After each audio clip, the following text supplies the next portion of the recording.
In other news, LaSalle police continue to investigate the murder of a Windsor woman.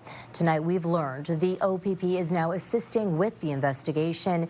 Joining me now with the latest on this is CTV's Michelle Maluske. What do we know for today? Yeah, you're right, Stephanie. This story continues to take unusual twists, forcing investigators to search for a suspect or suspects here on the ground. While at the same time, an online post has two people claiming responsibility for the murder of a 45-year-old woman.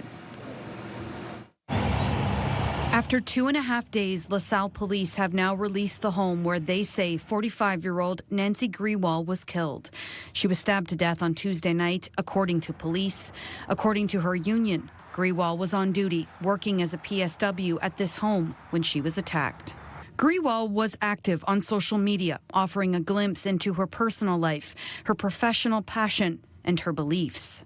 I'm a Canadian citizen, but I don't feel safe in this country right now. In one of her rare posts in English made last November, Grewal says she was the victim of violence for her beliefs against Khalistan.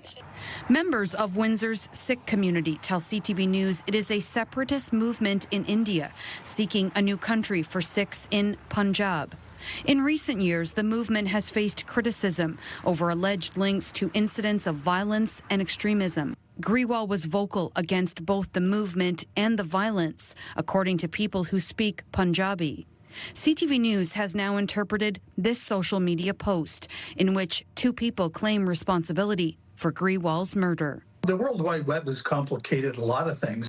Public safety analyst Chris Lewis says police will be forced to investigate all tips, no matter where they originate from. It would be a daunting task for a small force like LaSalle. And they probably don't have a strong cyber investigative team like the OPP would have or the RCMP would have to help them with some of that online stuff. LaSalle police are now confirming the OPP is assisting in their investigation, but they won't say in what capacity. They're also not saying if they have a suspect in the murder or if the post claiming responsibility is credible. We're not going to be sharing specific, potential motives, investigative avenues, tips, leads, those kinds of things. Our investigators are working hard to solve this case, and we hope to bring the offender to justice. Lewis cautions the community. Just because police aren't identifying a suspect doesn't mean they don't have one in their sights. There's just so many things to look at forensically, online stuff in this case, potentially international implications in this case. It's never easy. It's always quick and on TV, but that's not the reality of the real world. These are complex cases. LaSalle police continue to reassure the community Grewal's murder was not a random act of violence, but rather an intentional act against her. If you have any information or surveillance video from Tuesday evening, police are urging you to call LaSalle police or make an anonymous tip to Crime Stoppers. Stephanie. Okay, Michelle, thank you for this. Welcome.